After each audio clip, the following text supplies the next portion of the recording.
What's up, everyone, and welcome back to another episode of Beers And. Today, we're going to be talking about beers and the circus. Yeah.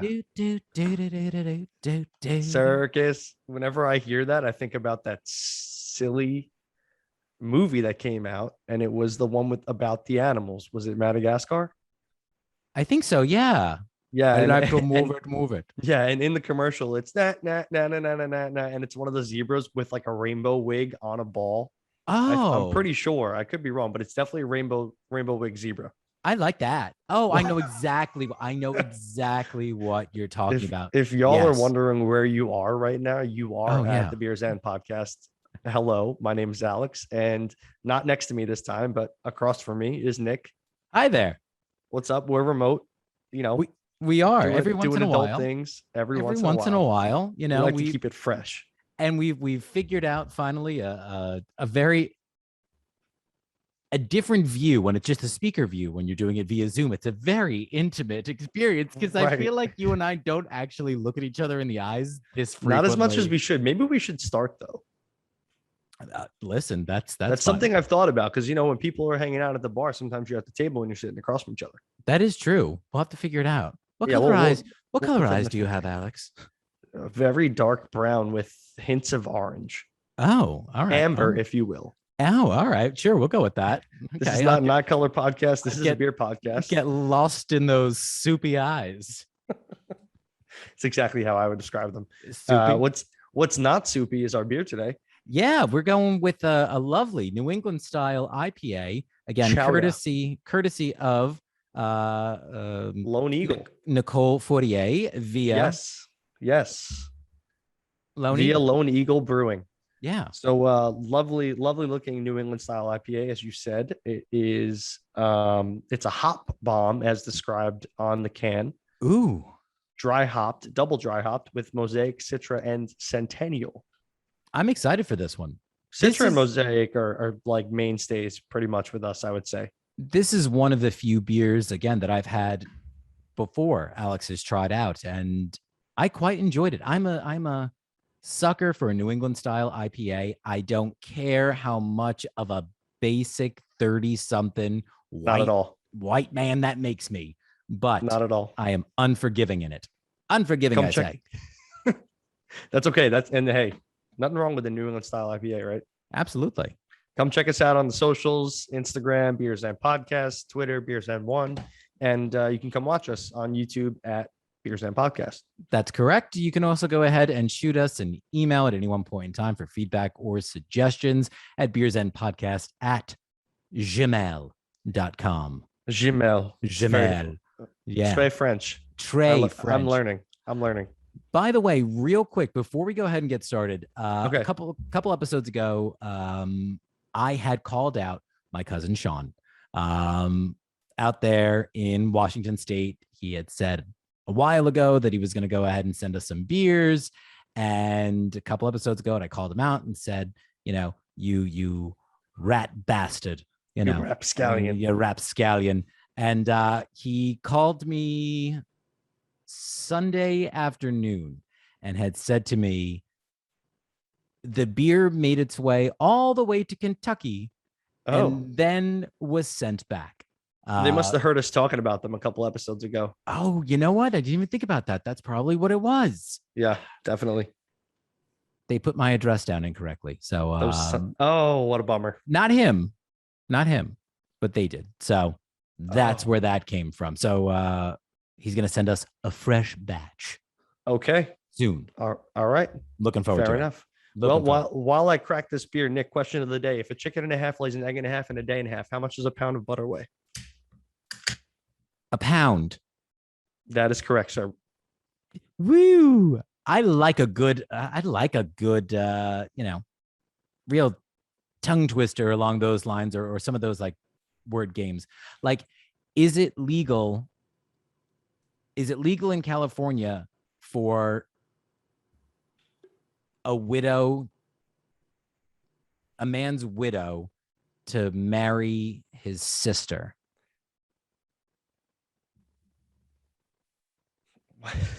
Yeah. What? In California, is you it? Know what I call those? I call those grandpa riddles. Oh, is that the way that it goes? I've never heard this one. Yeah. Is it legal in California for a man to marry his widow's sister? Oh, yeah. Of course not. Because he's dead. A man's widow? Oh, yeah. Yeah. Oh, damn. Is it legal for a man's widow? Yeah, whatever. You know what? Quit hurting my head. I haven't even cracked the damn beer yet. Let's go with an easy one. Do they have a 4th of July in England? There's a 4th of July everywhere. Exactly. Well done. Thank you. That's the way it goes. Okay. Okay. Let's stop with these. Let's stop with this. How about this beer, huh? I haven't poured mine yet, so I'm going to go ahead and give her a quick little glug, glug, glug, glug, glug, glug, I'm smelling Citra. I'm smelling Mosaic. There's a nice fluffy head on top. It is dissipating not so quickly. I love the color of this. It's such a nice, rich. It's a different amber color than I thought. Yes, it is more amber. It's got a nice like deep orange in there, like a kind of almost a burnt sienna. I was gonna say it's got like that nice sort of like goldenrod-ish type look to it. You've got better head on yours than mine. I do. I didn't flip mine over. See, I can't be trusted to do this on my own. That's true. I fall apart. Yeah, one thing I didn't say about the beer, it says it right on the can. The rest of it I didn't read. It says hazy as a foggy morning over the Boston Harbor. It's foggier or hazier than a foggy morning over the Boston Harbor. Cheers. Clink. Oh, this is dangerous for me to do.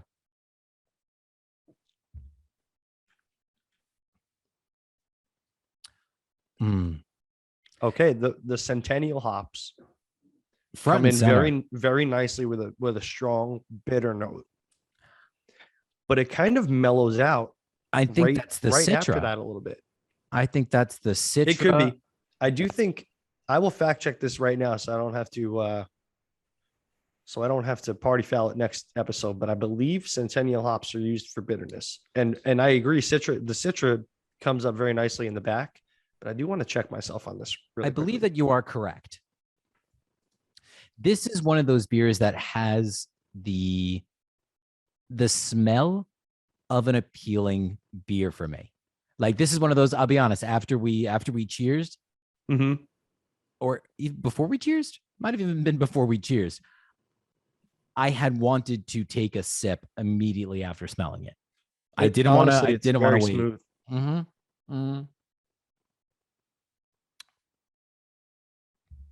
Now we should note that we've got a canning date of 12/23. So we're talking about drinking really nicely. Yeah. So we're talking about roughly 2.5-ish months since it was canned. And again, with a good New England IPA and anything really that's dry hopped, we're pretty much at the closing window for drinkability. Pretty much. Drinkworthiness. Drinkableness. Yeah. Okay. I did look it up. So really, really quickly off of Summit Brewing, picking apart a hop, exploring the Centennial hop variety. They're high in alpha acids, which we know contributes to bitterness. I mean, isn't that just common knowledge? Yeah, we know. You don't got to talk down to us about it. I'm also getting from it like a nice piney note at the end. And I'm wondering, is that the Mosaic perhaps? I think actually it's the Centennial too. Is it now? I think so. Yeah, I think Mosaic definitely we're used to like big berry notes or sometimes pineapple. Like sometimes breweries coax pineapple out of Mosaic. It happens. But like I'm not getting any of that like pineapple fruitiness. So I'm wondering if the Centennials are like the front and center here with the Citra as like a lineup. Perhaps it's fruity on the nose. I think it's a little bit fruitier on the nose than it actually is to the taste. And I could use a little bit more of that fruitiness. I'm getting like a nice tangerine, like peachy quality in the note, like in the smell of it. For sure. I even thought like a more tart apple, like a Granny Smith, something that's a little bit more on the a baking apple, if you will. I see that. Like there is a dryness, Mm-hmm. like a clean dryness. Yeah, there is. It's very well rounded. It's not overpowering in one aspect. It's It got a nice maltiness. mhm. It's got a nice hoppiness. It's got a nice pininess. There's a floral note in there. It's a fairly low ABV as well. I Yeah, think it's about a 6.5. 6.5. So it's a decent beer. You can kick back, 2 or 3 and be feeling good. I really love the pearl in It it. I love that on the can. I love the name of it so much too. Just Yeah. Chowda. There Yep. was a place by us. I don't think it's open anymore. I don't know if it closed pre-pandemic or post or during, whatever. But it was called the Chowda House. It was in Red Bank. I don't know if you're familiar with it at all. I think I recall, but I've never been. And I Me- loved to go out in Red Bank. oh yeah. Meg and I would go, and that was part of our girls' day. We would go Cool. for Okay. chowder in a bread bowl, Love that. and we would always go to the Chowda House. We've got a new place now that is just as good, if not better. But love a good chowder. Care to share the new place, or is it Spikes in Point Pleasant. It's an establishment from 1920 something. 19-2000? Love it over there. Oh, what kind of food? Oh, dude, it is seafood, like fresh, Oh, all right. fresh off the boat. See, and that's not my thing, but like, you know what I really love? I love mahi. Yeah. I really love Chilean sea bass. Ooh, I just had a bronzino a couple weeks ago. Yeah, yeah. Oh, that's right. Yeah, we talked about that hole, right? You got a hole? Oh, absolutely. Yeah, I'm surprised what other that way? I'm surprised you're not more of a seafood guy. I am picky with my seafood. I really love sushi. Do you eat Like oysters? that we know. Will have them, but I Yeah. won't go out of my way to order them. Interesting. I don't know I why. w- For some reason, I would have said that you've got a flavor, you've got a taste. You like a good, oyster on the half shell. That's my better half. Christina loves oysters. Oh, Wait, does she? Christina definitely loves shellfish. Oysters, I'm not 100% on. But I know like that- she's a big seafood tower person. oh, girl after my own heart. Can't go wrong with that. Cannot go wrong with She that. likes a lot of classic things. She's like a tartare or Mm. a like one of those. She's like burrata. Oh my God. If there's Girl ever going nuts on burrata, burrata. come on, burrata on a menu, you got to go for it. No one's going to be Yeah. upset with that. Yeah. A little bit like this beer. Yeah. So how do you feel about this? What do you have a rating yet? I mean, I'm not used to doing the whole beer. I'm not Like, I feel like either. by now I'd be almost done, you know? Yeah, I'm not used to doing it either, but I think because I always try to, or I think we always try to also like put Solid. the beer in a scenario or in a situation. Right. I think the fact that we just had a quick little 3-minute side conversation increases the likability and increases my rating, because this is one of those, I'm going to sip on this for a good while. It's going to be a good adjunct to my conversation, to whomever I'm Definitely. with. It's a good beer that doesn't have to be the focus of conversation, but still be a genuinely enjoyable beer. I'm going to go 4.15. Oh, okay. Wow. Yeah, I really, again, I like when it's not fussy, when it's not messed around with too much. It's not overly complex, but still well crafted. I can see myself having this with like something nice and hearty for dinner. I don't know about a bowl. Like a chowder? I don't know about a bowl of chowder, but maybe like a nice burger. How Or do you like, feel about like a shepherd's pie? Shepherd's pie. I could do. I'm not a huge shepherd's pie fan, but I would Oh, okay. definitely. I feel like I could have that. Or how about poutine? Ooh, I like You a know, good like this is a good poutine beer. Yeah, like it's a good, again, it's a social beer. Yeah, It's a social beer. If there's nothing Agree. else on the board that's jumping out at you, this is a good, solid go-to. I'm a little lower than you, but I'm gonna go 3.78. Okay. All right. I like this beer. It's usually I'm more into, I like the pine, and I like that in my beer, but I usually like when it's accompanied by like a lemon note or like a melony note, which I think would go really nicely in this beer. But yeah, I think it's great. Now that you really good one. Now that you say lemon out loud, I can almost like feel now like my tongue almost being like, oh yeah, I could use a little bit of that. One more citric note. Yeah, yep. Absolutely. But I think really it's missing it, but it's just really, really good. Yeah, so, I like it. I like nice it. Nice pick, Nicole. Thanks, Nicole. Thank you. Let me tell you, you are far outshining your husband. Although Nick did say that he would bring Danny on The Amazing Race. I did. Sleep tight tonight, kids. Have fun. Have fun. Whenever we have a beer apiece, a full beer, it always gets rowdy. We get a little rowdy. It always gets rowdy. I can't wait for the next time. Where's Nicole? Oh, she's staying at her parents' house this weekend. Why? You know why. You know what you did. Guess who's coming over to play with the sword? Ha-ha. Alex is. Ha-ha. Because that sword is awesome. Let's get into the circus, shall we? Before we get in, and I will let you lead off if you would like. I wanted to, just brief history of the circus, because I think we forget sometimes, like these carny folk were outcasts, if you will, right? I mean, like they were people who were deemed by society strange, and they all came together to put on a sideshow, and usually they were traveling. That's part of, I think, the whole myth of I'm running away with the circus. Almost, that is a place for, it definitely is, social pariahs, if you will, or potentially like outcasts and things along those lines. Yeah, that tracks. Yeah, I know. Carny folk makes me sound like like I'm being a jerk, but no, you said it, and I thought of Austin Powers 3.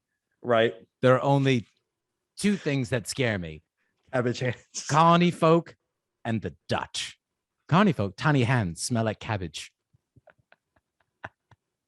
Oh goodness, Mike Myers, love it. I think that was actually a Michael Caine quote too, because the great Michael Caine was. You're absolutely right. That was Michael Caine.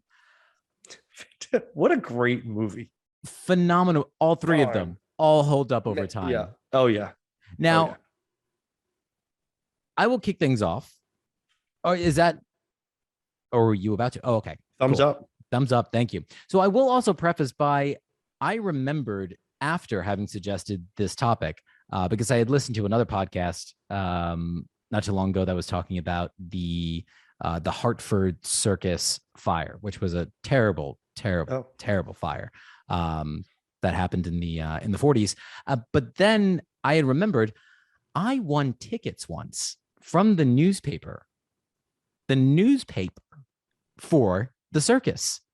And yeah, Ringling Brothers. Oh, nice. MSG. Barnum and Bailey. Oh yeah. It was like the old school, and it was like one of the first things I remember like winning. And I have no idea. It was quite literally, the contest was copy this sentence. I swear to God. And it was like, I have fun at the circus. And I wrote it. My mother sent it in, and we won 4 tickets to go and see the circus. And it was an awesome experience. That's awesome. Will you allow me to go off on a tangent? Sir, I'm going to take us on an adventure. I was a young kid. One of the earliest things I've ever entered, and won 3rd place, by the way. Yeah. And EL Fudge made my cookie anyway. I entered a cookie creating contest. What? And I entered a Keebler one.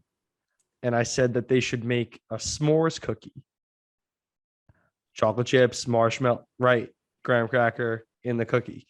And you won? And I got 3rd place. I won a t-shirt. Yeah. But like 2 years later, they made, like they make the bars, the wafer bars. Yeah. They made my cookie. They made a s'mores wafer bar. That's why you can't trust these things. I was like 6 or 7 years old, dude. I was heartbroken. Listen, that's the whole reason why I won't watch Community, because I had the idea for Community before Community went on the air. Still angry about that. I've never seen that, but now I feel like I have to watch it. No, I don't want you to. You're not allowed to, as my friend. Fair enough. I won't support it. Thank you. As your friend. Anyway, tangent over. But yeah, scarred. So So I've been the whole time at the very beginning of the show, and I've done it a couple of times. I've been singing some of the or humming along to some of the famous circus music. So I was a little curious to get into circus music. So despite the fact that, and I'll say I didn't go too much into this part, but circuses have been around since the ancient Roman times.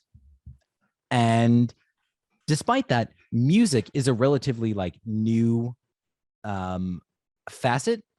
And yeah, and even then, you know, we're talking wouldn't about have thought that. Neither would I. And even then, we're talking like, you know, it was flautists and fiddlers for the most part, but like big bands were not used until the 20th century. I love a good fiddle. Love a so do I. Love a good fiddle. Love a good, if there's one thing if we could all go back into lockdown, which God help us, may that quote never come back and bite me in the ass. I would love to pick up the fiddle or the banjo. I think that they are wonderful instruments. Do you remember at Stephen Kelly's wedding, the fiddle player at cocktail hour? Do I remember her? Are you kidding me? Right next to the Raw bar. Of course I do. Back nearly fell in love for a second. I was like, wait, Alex, just the fiddle. Come on. Of course, I remember everything from that wedding. I still have the red velvet shoes that I wore. Those were incredibly fancy, might I say. Thank you. I built the rest of the outfit around that. So, like I said, so the big band becoming a facet of the circus is a relatively like new endeavor. So the type of music that's known, that we like know more than anything else, it's referred to as like the Circus March, or they're known as screamers. And that's due to the rapid fire tempo that comes in at roughly, you being a musician would know, 200 beats per minute. So it's extraordinarily fast. Yeah. So a guy by the name of Charles Dibdin, he's recognized as the first composer of circus music. So he was a partner with a guy named Philip Astley, who was considered to be the first, like have the first modern circus brought to Paris in 1782. And he was a really well-known composer at the time. And in fact, he had gone ahead and had at times as many as like 60 kids functioning as like singers and dancers to perform for his songs. And that is kind of like what set things into motion. But perhaps we're going to jump ahead now. Perhaps the most recognizable song is from the circus. You know, definitely.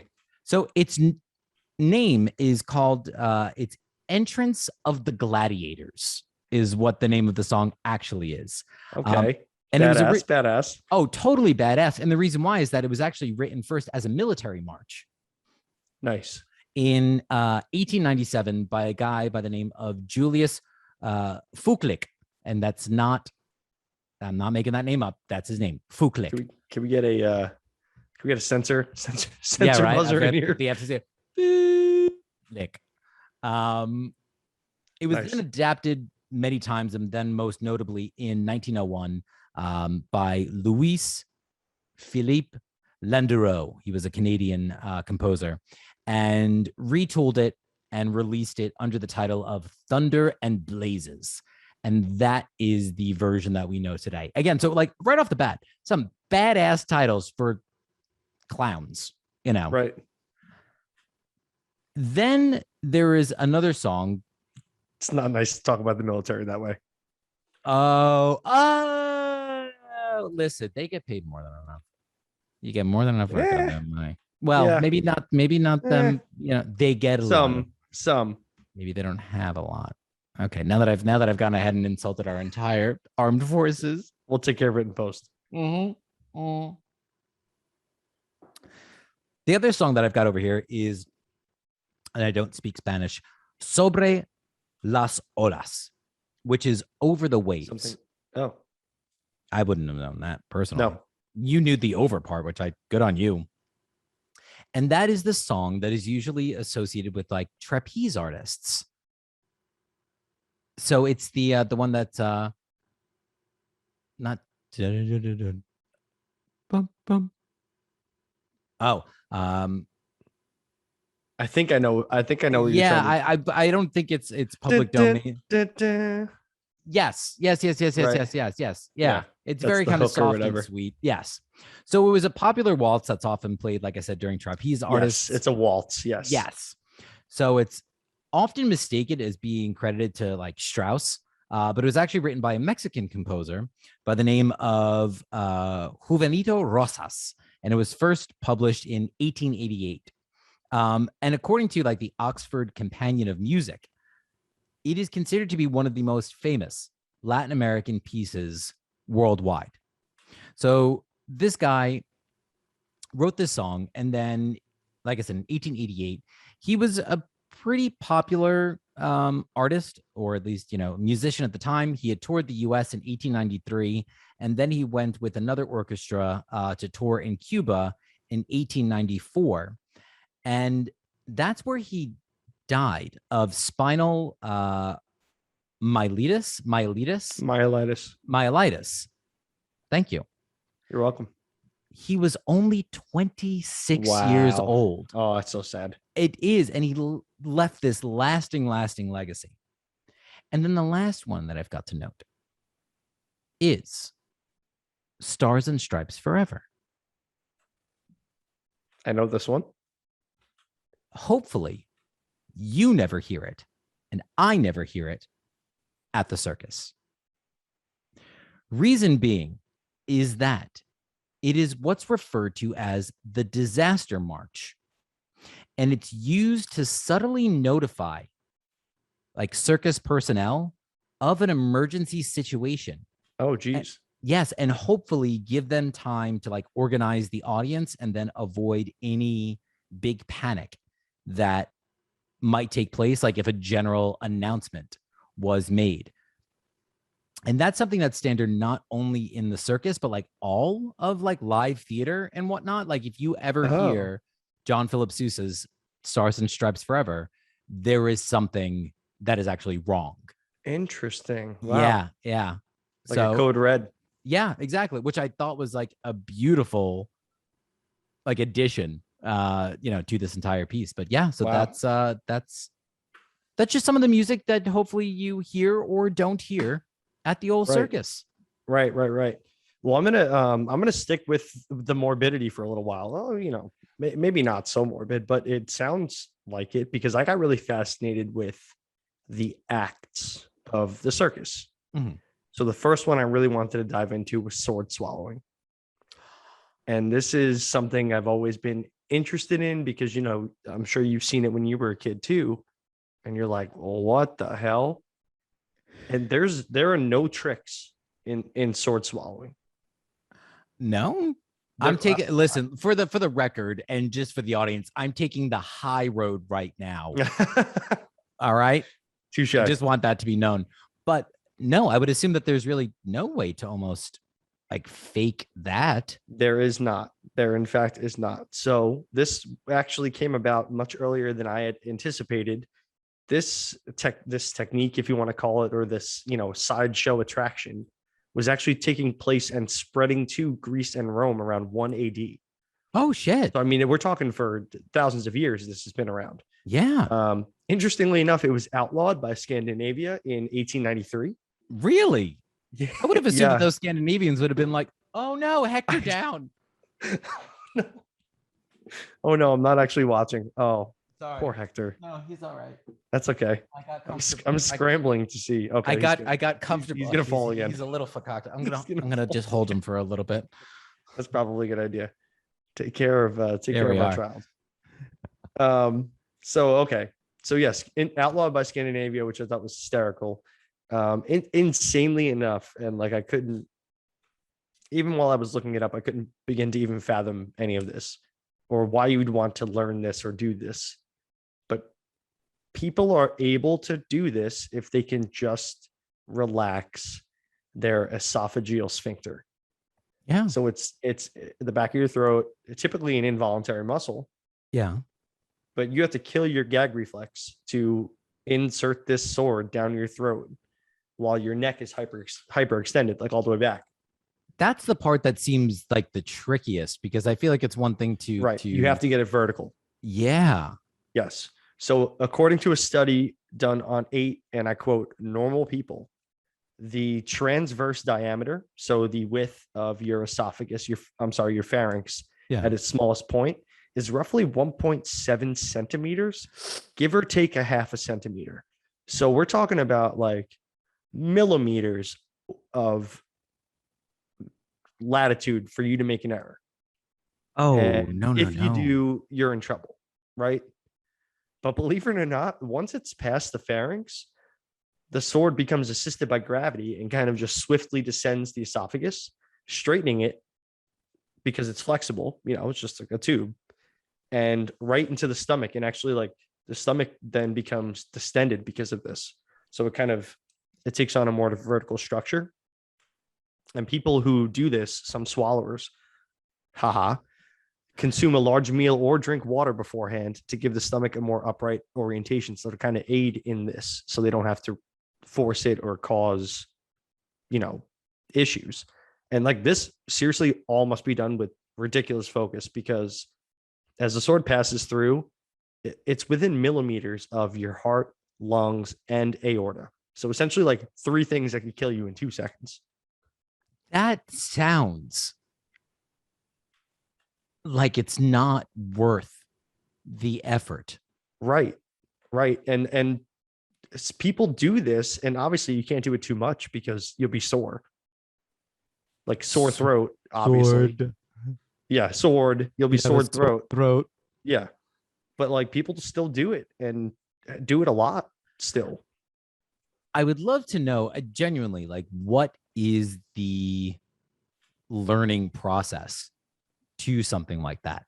Like, what, how do you, even then, if you're starting with, obviously something that's not sharp, that first time that someone puts that metal, that piece of metal in your hand, then I don't know. I just feel like it's one of those things where I'm like, oh, you got to be really. Don't mess up.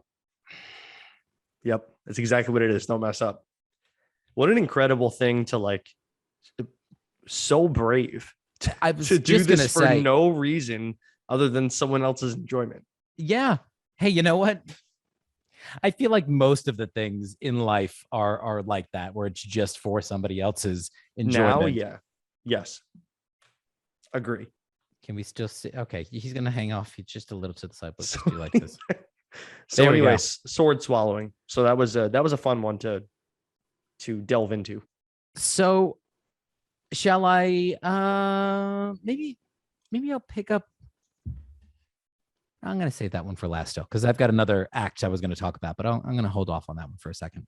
Okay. So, as we had discussed a little bit earlier, I mentioned the name Astley, and him being the first individual, again, that really had the first modern circus, and that being in Paris and in Western Europe.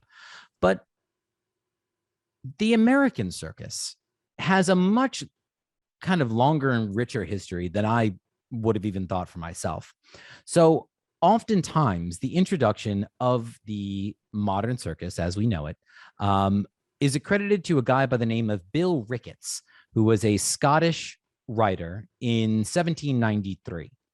So he had circuses in both Philadelphia and in New York, and he was known for his equestrian acts, during which he would leap off of his like galloping horse over a ribbon that was like suspended 12 feet, then in the air, and then land back on the horse, like in the saddle. It's like reverse limbo. Yeah, 100%. The horse's name, if anything, was Corn Planter. And I said, what? I just what? That was the name of the horse. And he's considered, as a result, like the first performance animal, known for being the first performance animal. So once Ricketts had kind of got things up and running, he had eventually hired a man by the name of John Durang.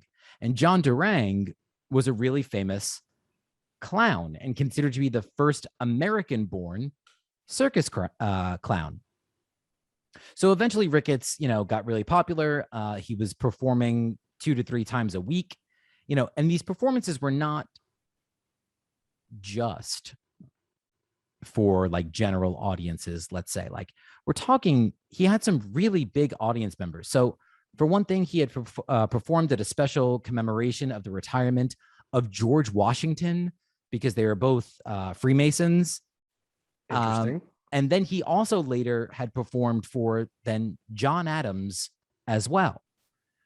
So Durang, for one thing, he was identified, this is the clown, he was identified as Washington's favorite performer.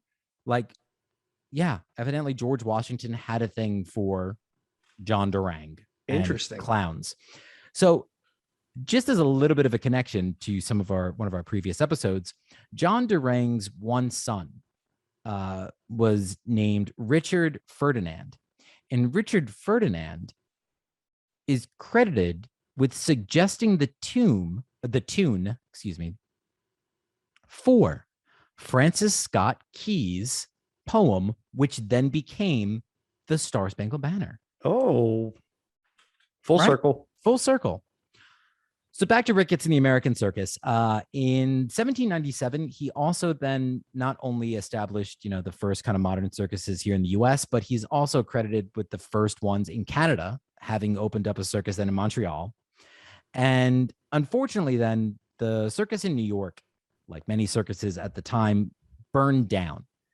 And he then returned to Philadelphia and the Philadelphia Circus, which also, unfortunately, burned down in December of 1799. So he tried to rebuild some of his success and fortune, but was unable to. And as a result, then he had commissioned a boat that would take him like to the West Indies.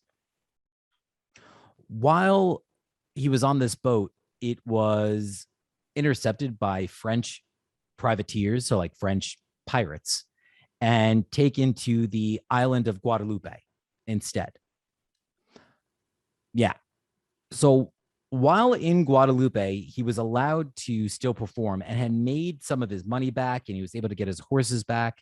And at that time, then he had chartered a boat back to England in 1802. That boat, however, sank during the voyage, and everybody on board was lost. This guy's bad luck. Yeah, this guy was bad luck. To bring it full circle within this full circle, if anything, Ricketts is memorialized in an unfinished portrait by Gilbert Stuart. And Gilbert Stuart is a famous painter who's known for another one of his unfinished portraits, which happens to be that of George Washington. And so if you look on a dollar bill, that face, that is George Gilbert or Gilbert Stuart's unfinished portrait of Washington. Oh, no way. Yep. Yeah. Wow. What a tale. When I got to the point where like his boat was stolen or like, intercepted, I was like, oh, that's so sad. And then when I got to the point where he sank and everything was lost, I was like, man. Yeah. Poor Ricketts. I mean, 2 circuses burned down. Yeah. Which was common. So like, we shouldn't feel too bad from that regard. Still. But like, yeah. What do you expect with a last name like Ricketts? Give this a shot. Yeah. Because now that I think it's warmed up to an appropriate temperature, I'm getting a ton of pineapple from the mosaic. And I'm also getting like a really, really overripe, almost borderline not ripe peach note. The second that you said it, I was mid sip. It's like pineapple juice now. Very, very, very much so. I might have to raise. Very much so. I might have to raise my. I might have to raise my grade on this. Yeah, coming up from the 3.75. Yeah, I think so. By all means, please join us in this 415 territory. I'm gonna go to 3.9. Okay, fuck you too. It's good. No, it's good. It's really resinous-y. Like there's like a hop resinousness from the Centennial They're all made up. Don't you look at I me. didn't say anything. Listen, I already swore at you, which was already out of line to begin with. So that's right. That's right. Resinousness. Okay.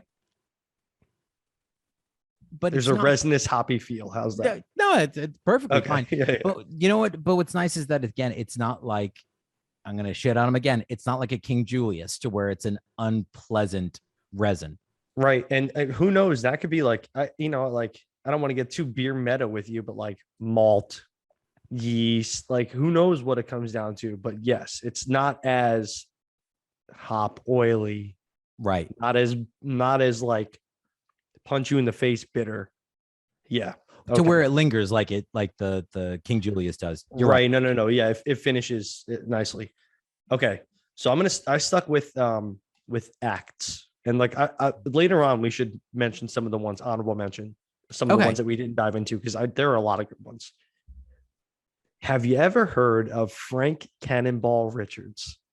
He was, surprise, a cannonball catcher. Oh, a cannonball. Oh, wait a second. Is this the guy whose video, like the black and white video you see every once in a while? Oh, this is I didn't know that was his name. Yeah. Frank Richards, or Frank Cannonball Richards, was a cannonball catcher.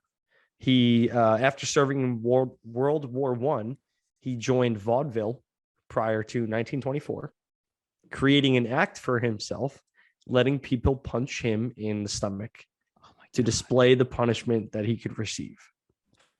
So this adapted from here, and he went on to let former heavyweight champion Jack Dempsey punch him in the stomach. What? That happened a total of 75 times over, I guess, the course of him getting punched in the stomach until he graduated onto letting people jump up and down on his stomach, pushing his limits as he was struck with a 2x4, a battering ram, a sledgehammer, and finally his piece de resistance, a cannonball.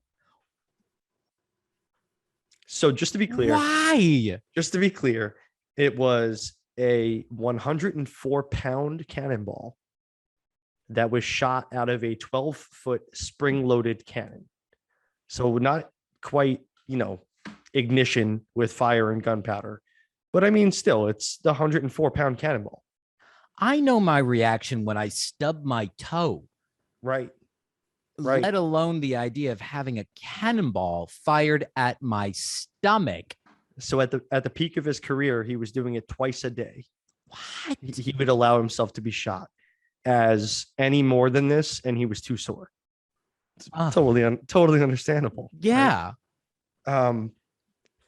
But it's just incredible. Like, this guy found out at a young age that he had like a gut of steel and just ran with it to the point where he let people shoot him with a cannonball, which sounds particularly insane, but this guy was paid for it, and he somehow didn't die of any like serious injury. It really is incredible. I was gonna say, like, do we know what he maybe eventually died? I went on because at the end of the article, it did say that he passed away, I think in his 60s or 70s, but it was just like a normal, like how anyone else might go. I was going to say 60s or 70s. And if you're assuming that he was probably born turn of the century-ish. Probably. 60s, 70s, not too shabby for a guy that's now I got to check. Shot with a cannonball. For quite some time.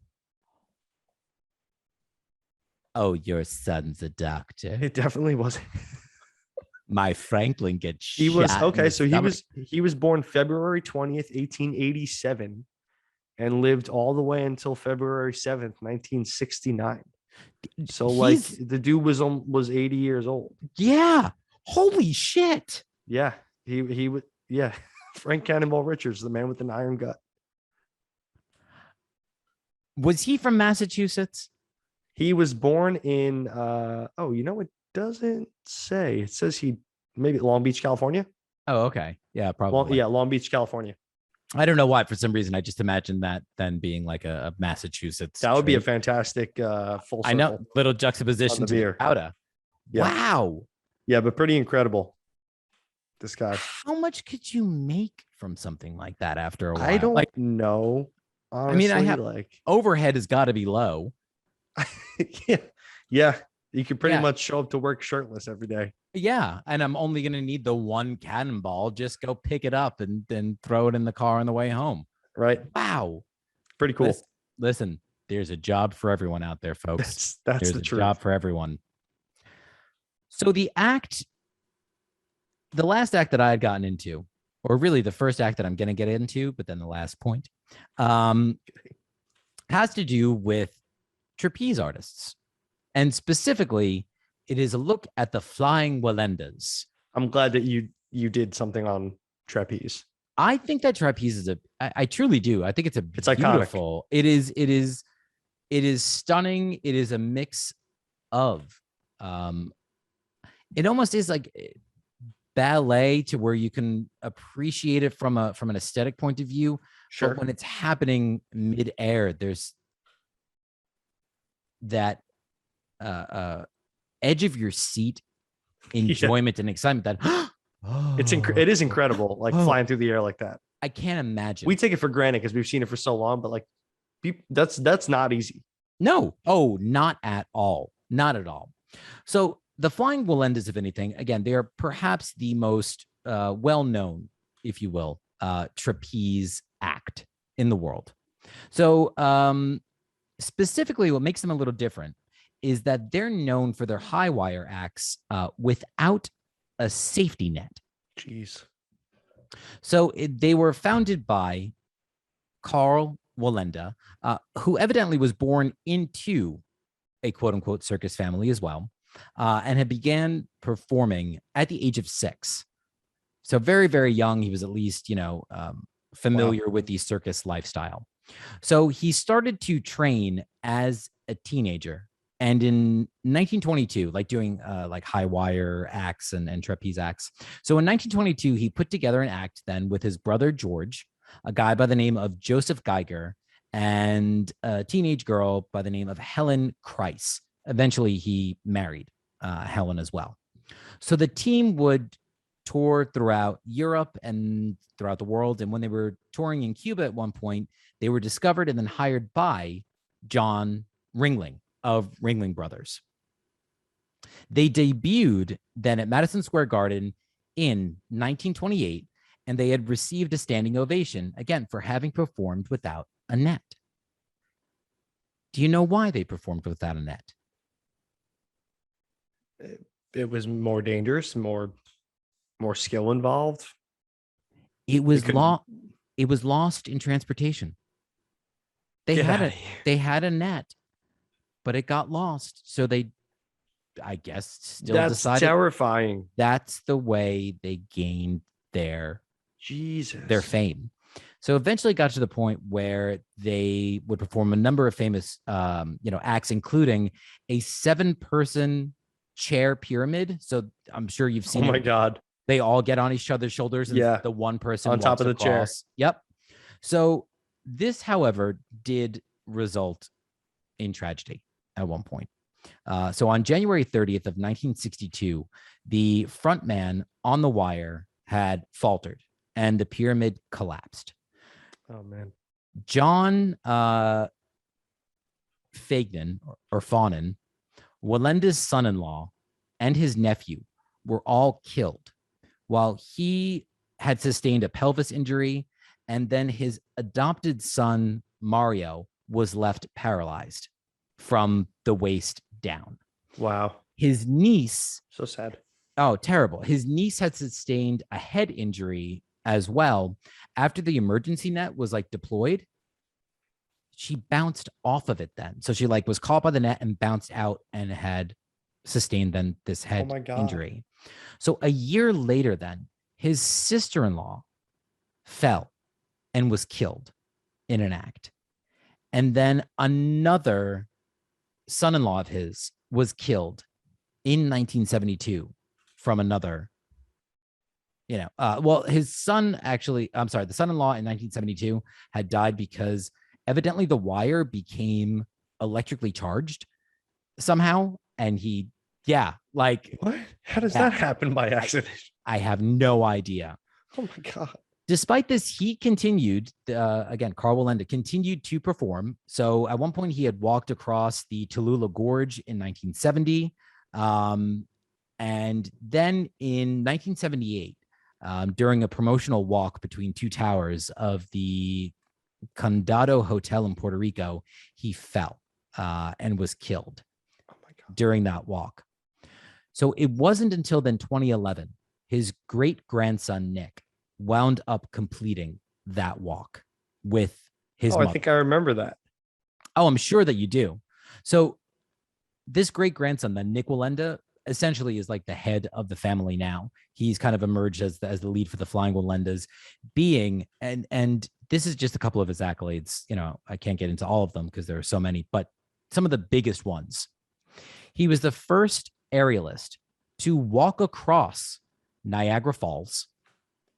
He was the first to walk across. That. Oh, I do too. Absolutely. He was the first to walk across the Little Colorado River Gorge, which was 1,400 feet wide and 1,500 feet deep.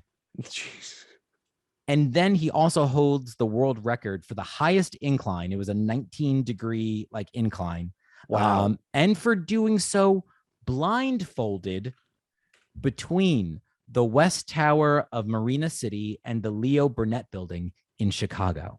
This dude is an instant legend. Dude, it's insane. Like, I don't remember if it was that walk or the one with Niagara Falls. I want to say that it was the Niagara Falls one where they used a safety harness, and at first the family and Nick were not about it. They're like, no, we don't do that. That's not what we do. And I guess organizers are basically like, this is the only way you will do it. And so that's the Flying Wallendas. And just as a side note, after I had finished doing this research, I had known about a documentary piece called Man on a Wire. Are you familiar with this? I've never seen it, but I remember either scrolling past it or seeing a trailer for it or something. Okay, so I had done the same thing for years and years and years and years and years. Scrolled past it. I was like, meh. You know, the entire story is told right in the title or in the the promotional, poster. But I decided to go ahead and watch it then after finishing this. And it goes through this entire backstory about the guy who did rig up a wire between the North and the South Tower of World Trade. It's crazy. And walked across it multiple times. And it is the craziest story and most beautiful documentary. And it is abso-fucking-lutely mind-blowing to where these folks get their drive from. Never in a million years could you pay me to do it. And hats off. That's what I mean when I said before, for everyone else's entertainment. Yeah. Or it at that point, maybe you're just an adrenaline junkie and you want to see how far you can push the envelope. I just think it was wild with the Wallendas, where it was again, son-in-laws and nephews and nieces, people. Yep. Yeah. And they still steadfast. Yeah. Yeah. It's pretty incredible. To have that almost appreciation for life, I think, because that's what I think it is, where it's I will never feel more alive than doing what I love to do. And if it kills me, then it kills me. So, right. Well, not like I'm condoning anything like that, but no, definitely not. I'm going to bring us back down. I'm going to talk very quickly about ventriloquism because I feel like it needs to be talked about because it really is incredible. So, the art of throwing the voice or making it sound like it's not coming from you. Actually, I didn't know, but it's from the Latin venter, meaning belly, and loci, meaning breathing. So belly breathing. Oh. There is actually a technique to this. Obviously, it takes practice, but there is a very specific technique. And mouth positionings and diaphragm positionings that can help you to do this. We all know him for it. Jeff Dunham. Yeah. He's very well known for his mastery of this. And in turn, his appearances with his very silly characters, Peanut, Walter, Ahmed, the dead terrorist, one of my favorite probably. Oh, I love Walter. Walter's a really good one too. I always said that he looks like so funny. Who? He looks so much like Joe Biden, like President Biden back before, like so from years ago when I first saw it, I was like, that doll looks like Joe Biden. Low key. And now here we are. Low key, for real. So this was really cool. Jeff Dunham began to teach himself ventriloquism at the age of 8. Holy shit. He was in a toy store. This is, as the story goes, he was in a toy store around Christmas time and saw this doll, like a child-friendly ventriloquist doll on the shelf, and was like enamored by it and wanted it.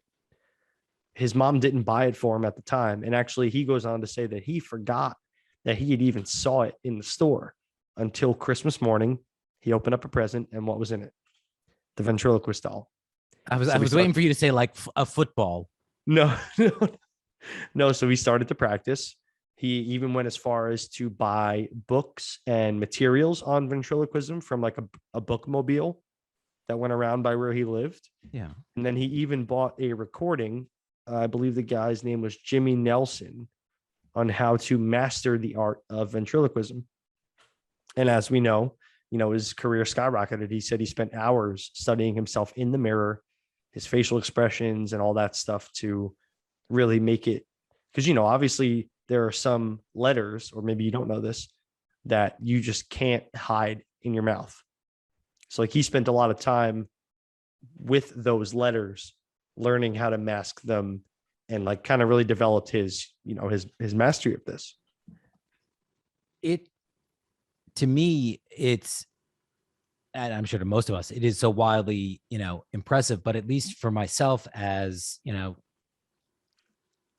someone that can, do different voices and accents and realizing that there is, a certain way that you need to like hold your jaw, or like a certain place on your palate where you need to like hit your tongue and whatnot. And I am by no means, a professional. I'm professional, but not professional. Depends on who's asking my rate. But just based on that, like the whole idea of learning how to do that with one's mouth and diaphragm is again, incredibly impressive. I mean, super cool. I would love to be able to do something like that. It's, when I was reading about it, the technique, I did try it. I'm not going to lie to you. I tried it when I was at work, and it's not easy. There's technique. I always think of, do you remember, you watched Doug, of course, right? Oh yeah, for sure. The doy dot the basket doll. Oh yeah. I forgot about that. Yeah, the doy dot the basket doll. Right. Because I forgot that was from there. Yeah, because bees are particularly difficult to go ahead and like hide. Huh. Yeah, right. That must be one of the letters. That's cool. And really, really quickly before you go, I wanted my last thing, if you don't mind. Mm-mm. I wanted to give a little personal experience because I've never actually been to the circus, but I have been to Cirque du Soleil. So when I was in Vegas, you guys may have heard the Charlotte story a bunch of episodes ago. Same trip. We were in Vegas and we went to a Cirque du Soleil show. It was called Ka, K-A, Ka. So that became the joke the whole weekend, Ka. We all just like run around the streets yelling it, but whatever. It was an Asian themed Cirque du Soleil, so it was very like I want to say like ninja oriented from what I remember. Okay. Maybe not exactly ninja, like almost like, I feel like I remember watching this performance and being under the impression that it was the ninjas before the ninjas, Oh, okay. Yeah.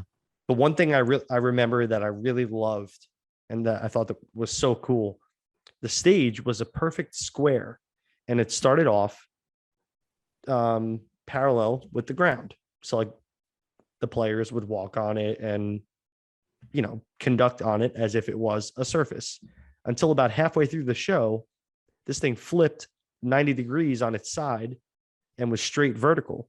Oh my God. And then through special effects, like arrows were shot at the stage, but it looked like, they just came out of it. Holy shit. And then it was used to like climb across. So, I mean, the acrobatics in the show were incredible.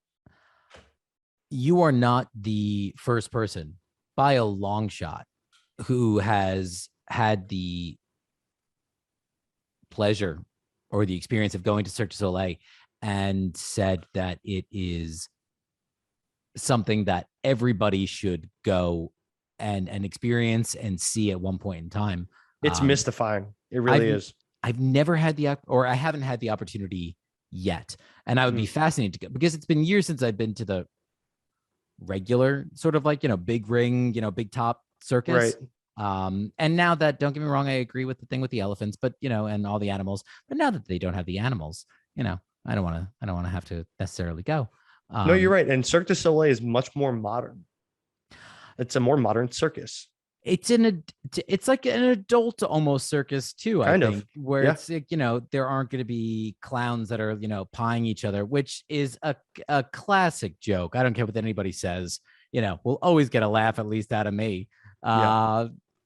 But to go ahead and at least see almost like a classical approach to circusry, is that, if we're going to go resonantness, I got you. Circusry, but to almost see that sort of, again, kind of like classic homage to your circuses of past. I think it's a beautiful thing. I mean, really cool. And let me tell you, for to be, fully transparent, I'm sure Alex can tell you, like, just getting into this, some of this research and whatnot, there are so many different cultural characteristics of circuses around the world too, that we wouldn't have enough time to go through. This is what makes this particular country's or culture's circus. And it's fascinating. And I got to tell you, I am a firm believer, and this, research reaffirmed it. The circus is not just for kids. Like, you're gonna go to a circus and try and walk away angry. I think you're going to be hard pressed to do so. You're right. But that's just me. There's so much to see. Hector, what do you think?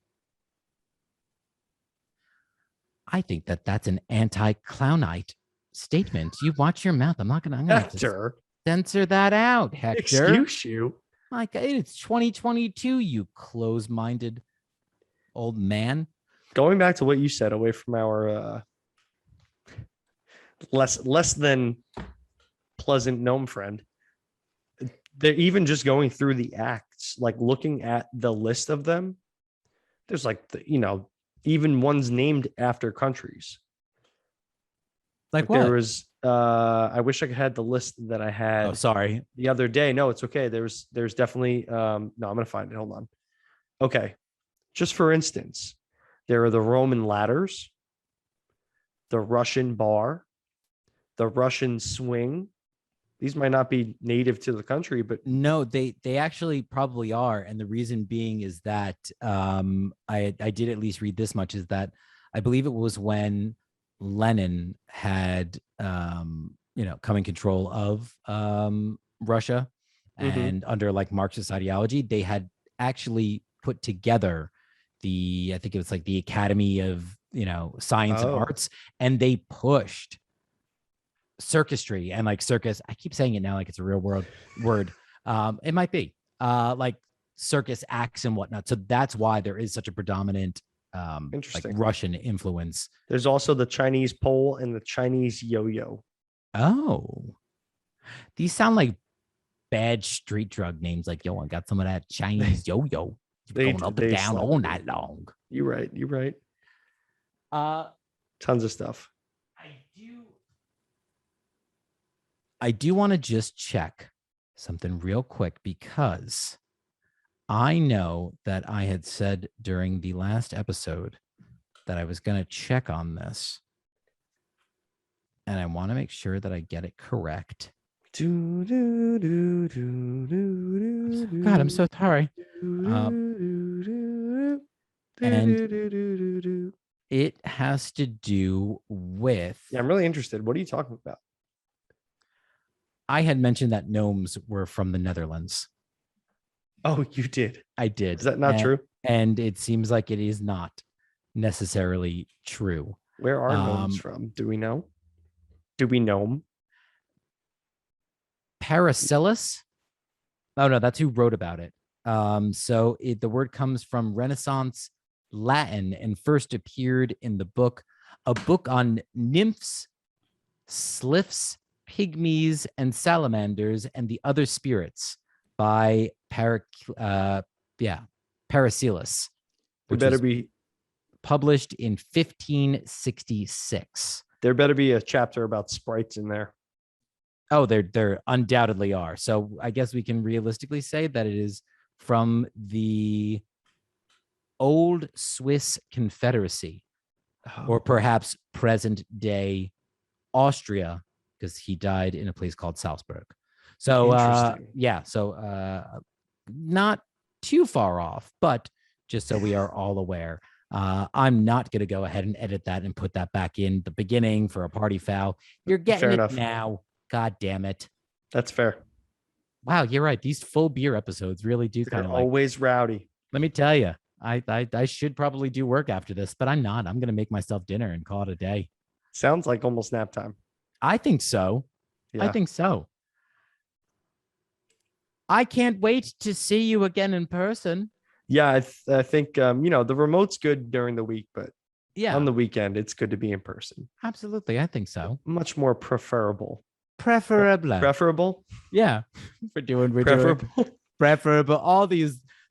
If there's anything to resonance you about the circusry of this preferable episode, it's to join us again for our next one. We've been over this. English is hard.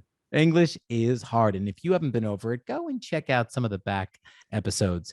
At this point, too, folks, by the way, if you are listening again on Spotify, Apple, Stitcher, A, make sure to rate and review. But B, again, these are all now going up onto the old YouTube. And come check us out on YouTube. Yeah, we're starting to get some of the back catalog up there as well. So at this juncture, I think we've got roughly from episode at least 28 or 29 up through now. I believe this is 36, 37. 37. So we've got about 10 episodes up there as well. So you can see our happy, shiny, peppy faces. And you can see that like Hector's a real person and we're not just talking to no one. Through that. And we're getting close to episode 40. So if anyone has any cocktail suggestions, that would be much appreciated. Very much appreciated. Yeah. Well, until then, make sure you go ahead and hit us up on the old everyone